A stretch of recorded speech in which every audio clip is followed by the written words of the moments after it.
آج پوری دنیا کے سامنے ہے، حقیقت آپ کے سامنے ہے، یہ حق آپ کے سامنے ہے۔ اب فیصلہ آپ کے اپنے اختیار میں ہے، فیصلہ آپ کے اپنے ہاتھ میں ہے کہ آیا آپ حق کو تسلیم کرتے ہیں یا پھر آپ انہی دیومالائی قصے کہانیوں پر ایمان لاتے ہوئے اپنی دنیا و آخرت تباہ کرتے ہیں، دنیا و آخرت میں ہلاکت کا سودا کرتے ہیں۔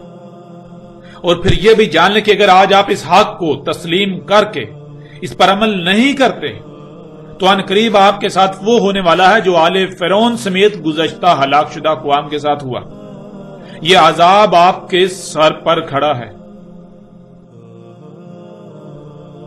بڑھتے ہیں ناظرین آگے اور دیکھتے ہیں کہ مزید روایات میں رسول اللہ علیہ السلام نے اسحاق کے بارے میں کیا رہنمائی کی۔ اس وقت سکرین پر آپ کو روایت نظر آ رہی ہے۔ سب سے پہلے اس روایت میں استعمال ہونے والے الفاظ کو جان لیتے ہیں۔ پہلا لفظ ہے تدی، اس میں اصل لفظ دی ہے اور اس کے پیچھے تے کا استعمال ہے۔ تے اس آگ کا اظہار کرتا ہے، یعنی اس آگ کا ذکر کر رہا ہے، اور آگے دی کہتے ہیں روشن ہونے کو۔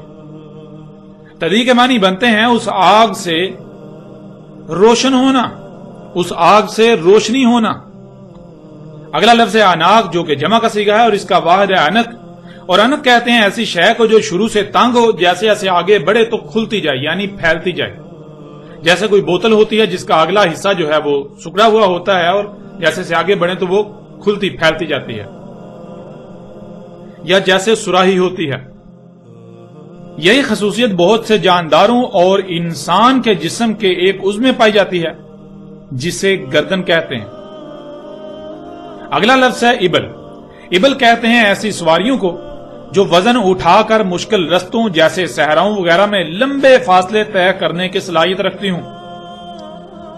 رسول اللہ صلی اللہ علیہ وآلہ وسلم کے وقت ایسی تمام صفات صرف اونٹوں میں پائی جاتی تھیں، اس لیے اونٹوں کو اس وقت ابل کہا جاتا تھا۔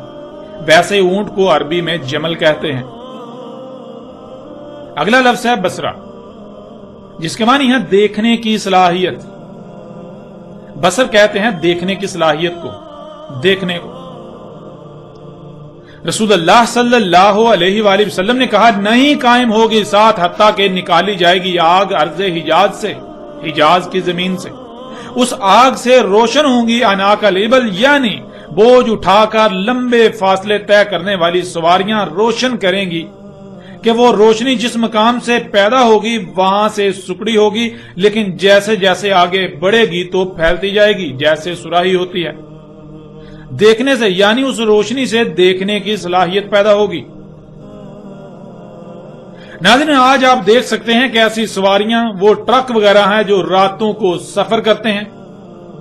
اسی آگ سے وہ رستوں کو سراہی کی طرح روشن کر دیتے ہیں اور دیکھنے کی صلاحیت بڑھ جاتی ہے۔ اس روشنی میں ایسے دیکھا جاتا ہے جیسے دن کی روشنی میں دیکھا جاتا ہے۔ اس کے علاوہ آج موجودہ تمام کی تمام سواریوں میں یہ سب خصوصیات موجود ہیں۔ اور ناظرین بالکل ایسی ہی ایک روایت مستدرک الحاکم میں بھی ہے جس میں یہ الفاظ زائد ہیں۔ رسول اللہ صلی اللہ علیہ وآلہ وسلم نے کہا دیکھیں گے اس کی روشنی میں جیسے دن کی روشنی میں دیکھتے ہیں۔ اب ناظرین سوال یہ پیدا ہوتا ہے کہ کیا یہ سواریاں رات کو بالکل ایسے ہی رستوں کو روشن نہیں کر دیتی جیسے سراہی ہوتی ہے؟ جہاں سے یہ روشنی پھوٹتی ہے وہ جگہ چھوٹی سی ہوتی ہے، جیسے جیسے روشنی آگے بڑھتی ہے تو وہ سراہی کی طرح پھیلتی جاتی ہے، اور پھر اس روشنی میں بالکل ایسے دیکھا جاتا ہے جیسے دن کی روشنی میں دیکھا جاتا ہے۔ اور اس کی بنیاد وہی آگ خام تیل ہے۔ یہ حقیقت بھی آج آپ کے سامنے ہے۔ پھر اس طرح بڑھتے ہیں آگے اور دیکھتے ہیں کہ محمد رسول اللہ علیہ السلام نے اسحاق کے حوالے سے مزید کیا رہنمائی کی۔ رسول اللہ صلی اللہ علیہ وآلہ وسلم نے کہا جو پہلی اشراط الساعۃ ہیں، یعنی جن وجوہات کی بنا پر الساعۃ آئے گی، اس کی پہلی وجوہات میں سے پس آگ ہے جو نکالی جائے گی مشرق سے۔ پس وہ آگ انسانوں کو مغرب کی طرف اکٹھا کرے گی، یعنی اس آگ کی وجہ سے دنیا کے لوگ مغرب کی طرف ہجرت کریں گے۔ ناظرین گزشتہ کئی دہائیوں سے آپ یہ سلسلہ بھی اپنی آنکھوں سے دیکھ رہے ہیں۔ پوری دنیا سے بالخصوص مشرقی ممالک جن میں اکثریت ان کی ہے جو خود کو مسلمان کہتے ہیں،